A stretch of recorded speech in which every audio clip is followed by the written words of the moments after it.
Fala galera, beleza? Vamos começar mais um vídeo aqui então do Essa é Minha Cara, um vídeo de discografia comentada. Hoje eu vou falar sobre a dupla, o grupo de rock, a dupla, o Black Keys. Aqui ó, tá na camiseta aqui ó, vocês não perceberam. Black Keys, formado então por Dan Auerbach, guitarrista e vocalista, e por Patrick Carney, baterista. Os caras se conheceram, são amigos de infância ali de Akron, Ohio, lá nos Estados Unidos, né? E estudaram juntos e tudo mais, tinham algumas conexões assim que levaram eles a fazer um som, né? Ou talvez algum amigo em comum, o irmão de um deles. Eu lembro que eu li alguma coisa a respeito disso, que os caras aí descobriram que tinha uma afinidade musical. Apesar do Patrick Carney ser o cara mais quietão, mais na dele no colégio, e o Dan Auerbach ser o cara mais popularzão, tal, que era atleta também, mas os caras tinham ali essa conexão musical, resolveram fazer um som.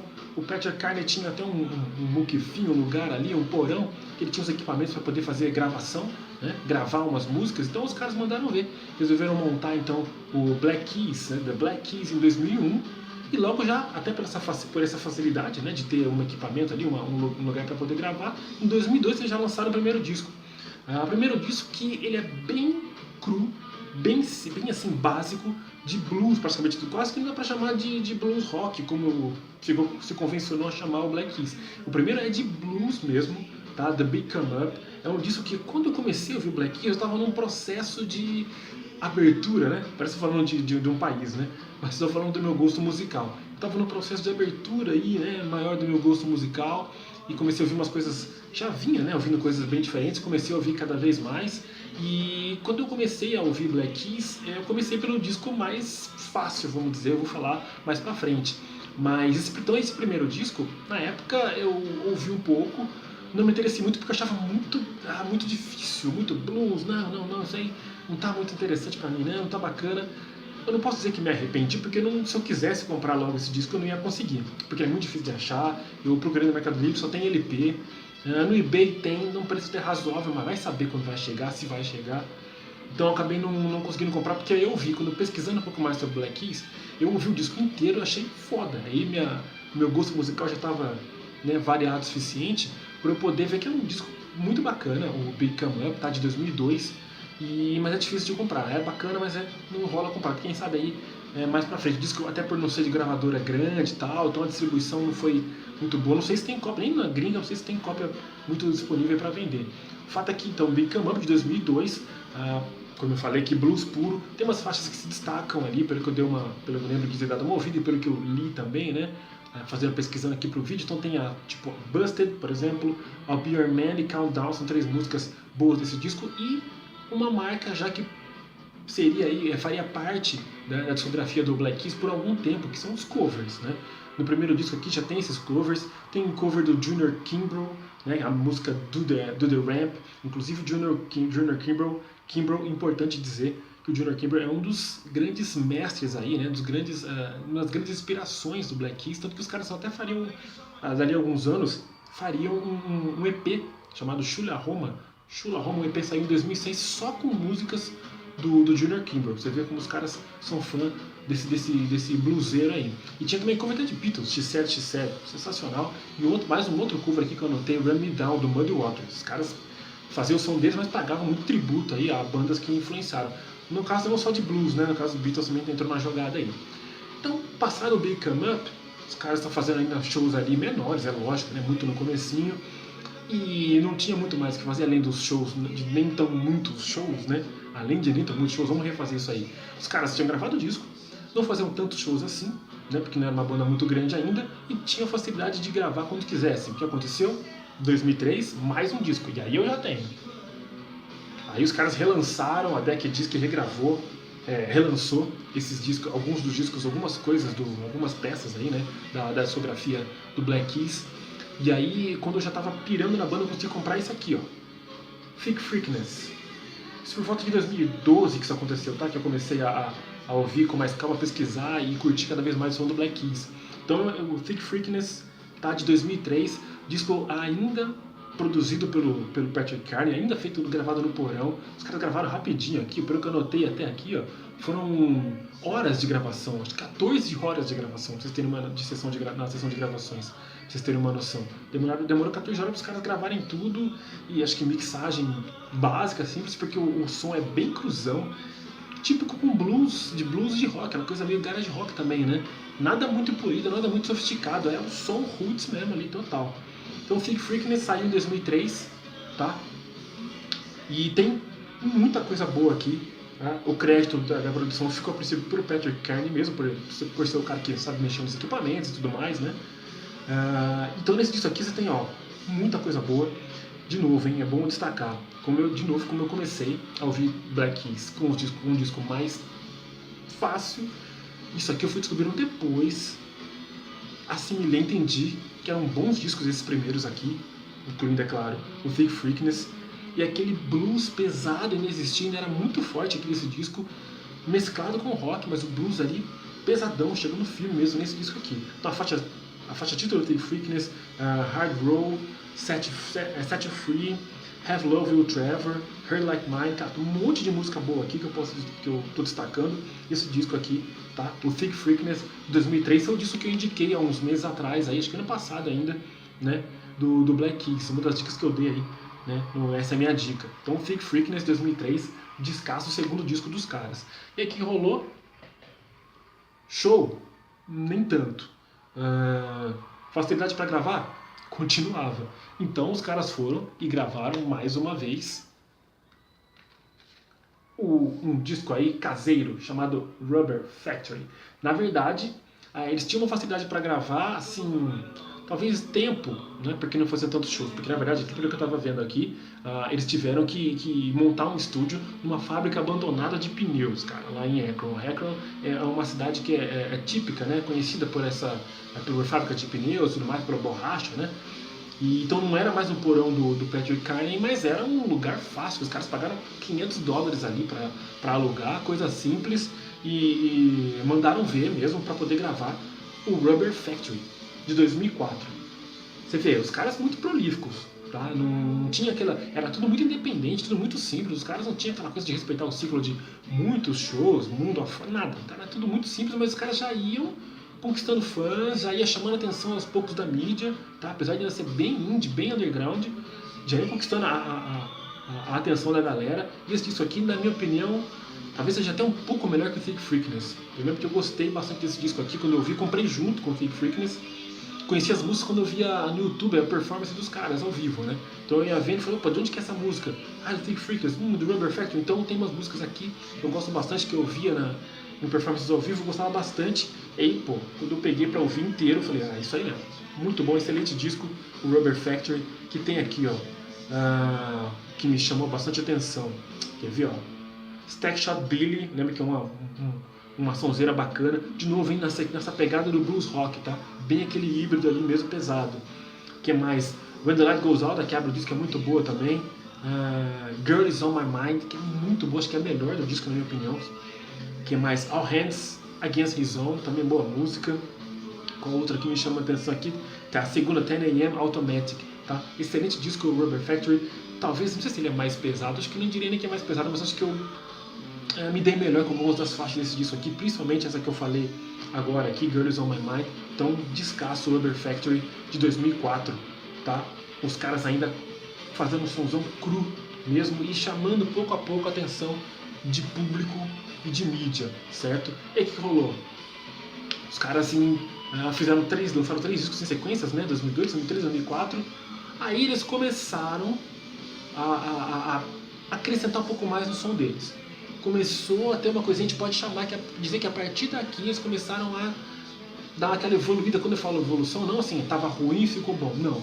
Ampliar um pouco mais os horizontes, começar a intrincar um pouco mais os arranjos. Embora assim, o Patrick Carney é um baterista bem básico, tá? Eu costumo até brincar que ele é a Meg White, né, de calça jeans, né? Meg White é uma baterista bem básica do White Stripes, né? Não tinha tanta virtuosa ali pra tocar, e o Patrick Carney é a mesma coisa, tem bem aquele estilão. Quem brilha, no mesmo caso do White Stripes, que brilha mais tecnicamente, Jack White, e a Meg White fazia a base ali, né? O acompanhamento legal. Mesma coisa aqui no Black Keys. Dan Auerbach, excelente vocalista, excelente guitarrista, e o Patrick Carney, acompanhava ali. Mas então os arranjos eram bons já, mas foram ficando mais sofisticados. Aqui, nesse disco de 2006, já foi mais um tempinho para poder gravar, né? 2 anos, que shows já começaram a aumentar. 2006 saiu Magic Potion. Aqui você vê que os caras estavam realmente dando um passo à frente em termos de acrescentar mais elementos para o som deles. As coisas que eu anotei aqui que chamam a atenção nesse disco aqui, além de ter gravado numa fábrica desativada de pneu, né, lá em Akron, Ohio, eles finalmente cederam a músicas para campanhas publicitárias. Eles estavam, a turnê, como eu estava falando, a banda era bem underground, ainda era bem de boa, né, nesse sentido, né, em termos de fama, e não estava dando muito lucro não, e resolveram, tinham recebido proposta antes para poder usar as músicas deles em campanhas publicitárias, e resolveram finalmente aceitar, ver que o negócio estava apertando, e tinham medo de ser chamado de vendido, né, mas aí acabou rolando, é difícil julgar, eu no lugar dos caras, né, é difícil eu falar aqui, talvez eu fizesse a mesma coisa. O fato é que eles cederam então uma música para campanha publicitária, começaram a partir daí e fazem isso até hoje, que não difama o som dos caras, pelo menos eu não vejo assim. O primeiro disco que chegou nas paradas da Billboard, entrou ali no top 200, já era alguma coisa, tá? E a produção aqui foi a cargo da Dupla, a Dupla foi acreditada aqui, tá? Como produtora, tanto o Patrick Carney quanto o Dan Auerbach. E aqui tem um monte de música boa, cara. Your Touch, uma das que eu ouvi os caras tocando aí pela internet. You're the One, gosto bastante. Que mais aqui? Goodbye Babylon, acho boa música também. E Modern Times, acho que é outra que me chamou a atenção. Então é um bom disco, tá? Eu acho que ele já é, como eu disse, ele já é diferente dos dois anteriores, é um pouco mais aí palatável, um pouquinho. Eu acho que até que ele é um pouco mais lento, um pouco mais cadenciado, os primeiros eram um pouquinho mais acelerados. Mas é um bom disco também, tá? Magic Potion, dando um passinho adiante em termos de arranjos, de elementos, como eu falei. Eu falei isso aqui que os caras já começaram a entrar para uma outra gravadora? Acho que ainda não, né? Acho que ainda não. Foi no próximo. O próximo que eu vou dizer agora, que eles lançaram 2 anos depois, já cada vez mais tornando uma banda mais aí visível para o grande público. Como eu falei, entrou na Billboard, no top 200 pelo menos, né, no disco anterior. Então em 2008, os caras lançariam esse disco aqui, ó, Attack and Release, mais conhecido como Morde e Assopra, algo do tipo. Attack and Release de 2008. E esse disco aqui, finalmente, você pode dizer que é um disco que os caras aí mudaram o som, não posso dizer que radicalmente, mas de uma forma que ficou mais fácil para a galera começar a ouvir. Talvez muita gente, como eu disse, ainda vou falar qual é o disco que eu comecei a ouvir os caras, mas talvez muita gente já começou a ouvir os caras a partir daqui, o Black Keys a partir daqui, porque o som está um pouco mais polido realmente, um pouco mais acessível. Por quê? Porque a produção desse disco aqui ficou por conta do Danger Mouse. Danger Mouse a galera conhece, eu não sei se a galera ainda lembra do Gnarls Barkley, que tinha aquela música, caramba, não vou lembrar o nome da música, que tinha aquele rapaz, o CeeLo Green era outro membro da banda, uma música bem famosinha aí, tal, dos anos 2000 e tudo mais. Danger Mouse era desse Gnarls Barkley aí, era o cara que não cantava, o CeeLo Green era o cantor, o Danger Mouse era tecladista, ficava ali porque ele era o produtorzão, o cara aí por trás dos arranjos. Começou a fazer parceria com o Black Keys a partir desse disco aqui, tá? Attack and Release de 2008, aí o som dos caras começou a ficar mais polido de fato. Pra mim ainda não comprometeu a qualidade, não posso dizer que os caras se venderam, não entendo como se vendeu, o som não ficou muito besta, não ficou um som fraco, ficou um som diferente, um pouco mais polido em termos de produção, mas um som sofisticado ainda e bem produzido com cuidado, tá? Nada muito ingênuo não. Então aqui nesse disco, Attack and Release, então esse turning point, podemos dizer, na carreira do Black Keys. O que você tem aqui de interessante, que eu gosto bastante, que se destaca pra mim nesse disco? I Got Mine, eu vou até aumentar a trilha aqui, não sei se está bem audível pra vocês aí. Enfim, às vezes eu me empolgo, fico ouvindo, falando e ouvindo, eu fico empolgado. Mas vamos lá, os destaques desse disco aqui, ó, do Attack and Release. I Got Mine, Strange Times, Same Old Thing, gosto bastante. Vamos ver. São essas as mais que se destacaram aqui mesmo, tá? Essas músicas aí que eu lembro que eu ouvia antes de comprar esse disco aqui. Então o disco ele segue mais ou menos a linha do Magic Potion, um pouquinho mais cadenciado ainda. Tem as faixas que são mais o bluesão, mais arrasta, mais forte, um pouco mais pesado, mas ele ainda segue uma pegada um pouco mais cadenciada do Magic Potion, tá? Mas é um bom disco, o Attack and Release do Black Keys em 2008, certo? E o que também faz a diferença nisso aqui, além da produção do Danger Mouse, é que eles gravaram finalmente no estúdio profissional, né? Porque até então era na fábrica desativada de pneu, né, lá em Akron, ou era no porão do Patrick Carney. Então aqui a coisa ficou profissional, produtor de verdade, estúdio de verdade, a coisa ficou, né, os caras estavam ficando grandes de fato e por isso se refletiu no som, não tinha como. Pro próximo disco, aí os caras iam chegar no patamar de banda grande, de banda de destaque, uma das últimas bandas, eu posso dizer, de rock, de destaque dentro de tudo que rola, de todos os sons aí, de rádio, não vou nem falar MTV, vai, mas dos programas que passam clipes, vamos dizer assim, e de rádios de novo, né? Vou falar de novo, rádios em geral, uma das últimas bandas que tiveram destaque, realmente. Eu falei de Foo Fighters, né, quando eu fiz o vídeo sobre os caras. Então Black Keys acompanhou Foo Fighters sendo uma ilha, né, de rock dentro de uma cercado de pop, de hip hop e alguns outros estilos aí. O Black Keys conseguiu chegar nesse patamar de banda grande e ficar realmente entre os principais artistas aí do momento através desse disco aqui de 2010, esse clássico chamado Brothers.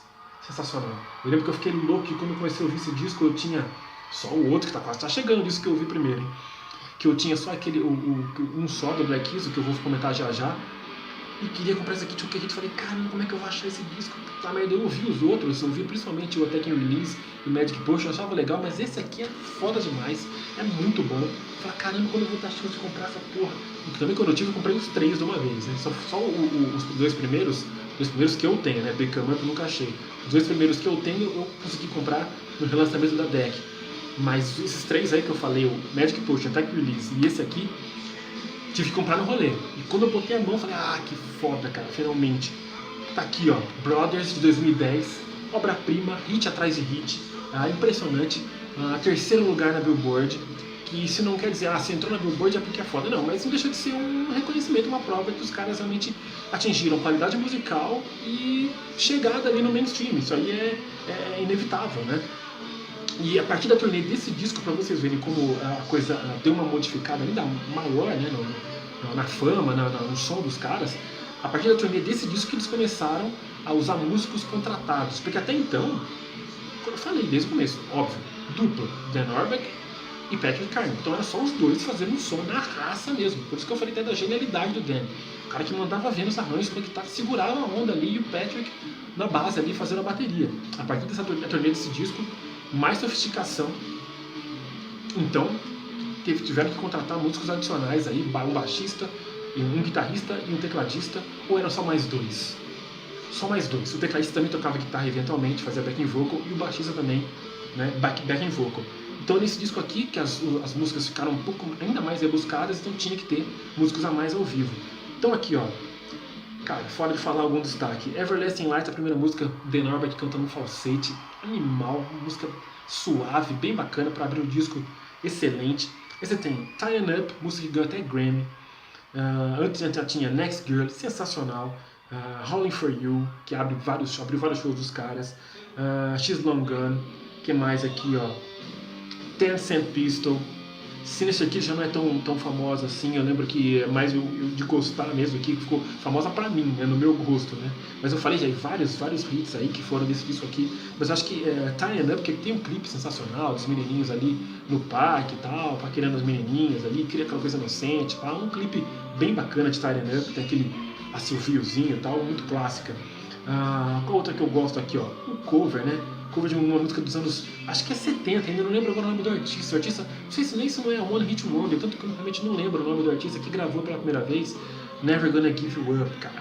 Cara, que maravilhoso que ficou, maravilhosa que ficou essa versão aqui dessa música. Eu acho que essa música originalmente, não sei se é 70 ou se é 80, dá uma pesquisada no Google aí, galera. Never Gonna Give You Up é a música. Never Gonna Give You Up.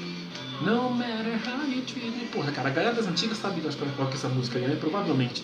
O sensacional esse disco aqui, então, tá? This is an album, e a arte, né? Muito louca também. This is an album by the Black Keys. The name of this album is Brothers. Muito louco, né? Sensacional. E aqui atrás tá escrito, ó, These are the names of the songs on this album. Muito louco. E mais embaixo tem aqui, né? These are the guys in the band. São os caras na banda. E os dois aqui, loucão, aqui, ó. Demais, né, cara? Demais. E Brothers, então, que deixou o Black Keys, como eu disse, o status de banda grande mesmo dentro do cenário da música. E o próximo disco, cara, não tinha talvez como os caras crescerem e ficarem ainda maiores. E foi o disco que eu conheci os caras, não é que eu conheci, que eu arrisquei, que era mais fácil ali pra eu comprar, tava mais à mão. Curti algumas músicas do disco, comprei e falei, pô, cara, é isso, curti a banda. E aí quando eu fui voltando, é muito louco, né? Porque pra mim tava bom isso aqui, já era uma mistura boa, né? De música um pouco mais acessível ali, o blues não era tão ali, tão fácil pra eu ouvir na época, então pra mim era o limite. Mas aí eu fui ouvindo mais, fui acostumando, eu falei, opa! Aí cheguei até nos primeirões ali, que são bem blusão, né? Esse aqui pode ser considerado mais pop, tem gente até que talvez até torça o nariz um pouco, por ser muito acessível, mas é um descasso também. É o disco que saiu em 2011, os caras não se furtaram de lançar o disco depois do grande sucesso, tá? Não resolveram dar um tempo não. Lançaram El Camino em 2011, descasso também. E eu prefiro o Brothers é o meu favorito dos caras, mas isso aqui é muito bom, também é hit atrás de hit, só que ele é realmente um pouquinho mais inocente, eu posso dizer, um pouquinho mais só, tá? Um pouquinho mais fácil. Então às vezes isso, então, ao meu ver, deixa a coisa assim, podia ter deixado um pouquinho mais intrincado. Mas, cara, eu não vou falar mal do disco, não. É um descasso também, tá? Esse é o caminho. Tem um grande hit aí, um outro grande hit dos caras, que é Lonely Boy, do clipe com o cara fazendo a dancinha, é impagável. Dead and Gone, Gone on the Ceiling, Little Black Submarines, uma balada sensacional que depois explode ali no meio pro fim. Run Right Back, um monte de música entrou no setlist dos caras e não sai até hoje, né? Nova Baby, acho que também entrou. E cara, e todos esses discos produzidos pelo Danger Mouse, hein? Desde o Tekken Release, sempre Danger Mouse na parada. E eu não sei se eu cheguei a comentar que eles começaram a gravar. Não cheguei a comentar não, hein? Que a partir de 2006, eles, apesar de eles terem gravado num estúdio profissional só em 2008, no Tekken Release, no Magic Push eles entraram para a gravadora, foram contratados pela Non Such Records, tá? Uma gravadora relativamente pequena, mas era uma gravadora de fato, então nela até hoje. Então até vocês podem ver aqui, ó, tem até o logo dela aqui embaixo na capa do disco, tá? Non Such Records, esqueci de comentar esse detalhe. Os caras estão lá até hoje. Tá, então o El Camino, descasso de 2011, então os caras igualaram o sucesso comercial do Brothers, se é que não aumentaram, mas em termos de obra-prima mesmo, eu fico com o Brothers, que é um descasso sem dúvida nenhuma, tá? Foi minha porta de entrada, então, como eu falei, né, pro Black Keys, pro som do Black Keys, e eu fui voltando com prazer aí, a cada disco eu aponto aí agora um disco que eu nem cogitava comprar, o primeirão, eu cogito, mas tô a pé, não tem como comprar por enquanto. O último disco lançado pelos caras, aí depois desse boom gigante, vieram por Brasil em 2013, eu não pude ir no show, vieram no Lollapalooza, né, de edição de 2013, showzão, foi bem massa. E aí os caras foi um boom realmente muito grande, os caras resolveram dar uma parada. Aí foi hora de dar uma parada mesmo, demoraram 3 anos para poder lançar o disco mais recente dos caras, de 2014, que é esse aqui, ó. Capa psicodélica me dá uma certa tontura de olhar pra capa e contra a capa desse disco. Turn Blue. Olha aí que loucura. Tô meio zoeiro, olha que doido. Zoeira, sei lá. Enfim, tô zoando. Enfim, mas o Turn Blue de 2014, belo disco. Só que foi a hora que os caras realmente resolveram dar mais uma nova mudada, fazer uma nova mudança no estilo. Eu acho que dessa vez um pouco mais radical, mas ao mesmo tempo compreensível. Porque talvez eles temeram que se utilizassem de novo a mesma fórmula do blues rock, um pouco mais palatável do El Camino no caso, os caras iam ser taxados de, essa banda aí achou a fórmula mágica do sucesso e não vão largar mais. Então eu entendo que eles estavam com uma certa precaução, um certo receio na verdade, e resolveram dar mais um passo adiante. Aquela quebra que foi sendo aos poucos a partir do Magic Potion, aqui foi mais radical mesmo. Então você vê um disco realmente mais com uma sonzeira um pouco mais psicodélica. Algumas faixas só lembram os discos anteriores, nem todas. Algumas faixas são mais... Esse é um disco pra ouvir, na verdade, mais ali relaxadão, mais de boa. Não é um disco que você dá uma dançada não como os outros, tá? Ele é um pouco mais... Ele é realmente, um pouco não, ele é realmente mais tranquilo, mais cadenciado que os anteriores. Uma música que diz muito bem isso é a faixa título mesmo, é Turn Blue, tá? Puxa, uma música bem mais sossegadinha. A música que é um pouco mais no pique dos discos anteriores, que eu posso dizer, It's Up To You Now, talvez, e Fever, tá? Que inclusive Fever é um dos singles que puxaram esse disco aqui. Então, mas isso não faz o disco um disco ruim, tá? Isso é importante eu dizer, mas ele é diferente e quem está acostumado, quem é um ouvinte ocasional de Black Keys vai estranhar esse disco sim, eu tenho que ser sincero com relação a isso. Então, por exemplo, a Turn Blue, como eu falei, a outra música aqui, quer ver, que eu lembro que tem essa pegada, In Time, a segunda faixa do disco. Tá? Tem uma pegada bem mais aí leve, bem mais cadenciada. É um disco gostoso, como eu falei, de ouvir mais tranquilo. Se tiver colocar isso aqui para animar um churrasco, animar uma festa, não é uma boa ideia. Tá? Eu aconselho você ouvir esse disco aí de boa, mais tranquilão. Mas eu entendo, realmente eu entendo que os caras resolveram dar essa mudança aí nesse próximo álbum aqui, certo? Turn Blue, de 2014. E é um disco que houve essa mudança, chocou talvez algumas pessoas, surpreendeu algumas pessoas, mas ele chegou ao primeiro lugar das paradas. Puxado, é claro, pelo sucesso, né? Expectativa, 3 anos depois do disco que fez tanto sucesso, né? O Caminho, então realmente o Turn Blue era cercado de uma grande expectativa e acabou chegando no primeiro lugar nas paradas aí de sucesso. Para fechar aqui nosso vídeo, então, falando um pouco mais do Black Keys ao vivo, os caras realmente mandam muito bem ao vivo. Eu gostava muito dos caras tocando só os dois, o Patrick Carney e o Dan Auerbach ao vivo. Eles ainda fazem isso em partes do show, tá? No final, normalmente no final do show ou durante. Às vezes varia um pouco isso. Muitas vezes eles finalizam o show deles saindo os músicos contratados, ficando só os dois ali, fazendo uma sonzeira dos sons, as músicas mais antigas. É bem legal também, eu gosto. Mas a formação com os músicos adicionais também é bacana, adiciona ali, né, os teclados, fica aquela coisa meio setentista, é bem bacana também. Então ao vivo o Black Keys é bem interessante. Tem 2 exemplos aqui, ó. Os caras têm alguns DVDs lançados. Eu tenho esse live, que saiu pela Deck Disc, que é lançado aqui no Brasil. Live de 2005, é bem raiz mesmo isso aqui, tem as músicas só dos 2 primeiros discos, tá? Dos 3 primeiros discos, na verdade. E eu tenho também, excelente, tá? Repito, é excelente. Ele foi gravado, se não me engano, ele foi gravado na Austrália, cara, ou foi nos Estados Unidos mesmo.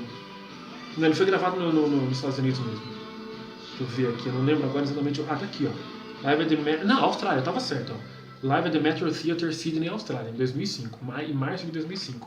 Tá? E eu tenho esse aqui, ó, que é da nossa querida Coqueiro Verde Records, que lança umas versões aí, faz uns lançamentos meio alternativos de shows aí.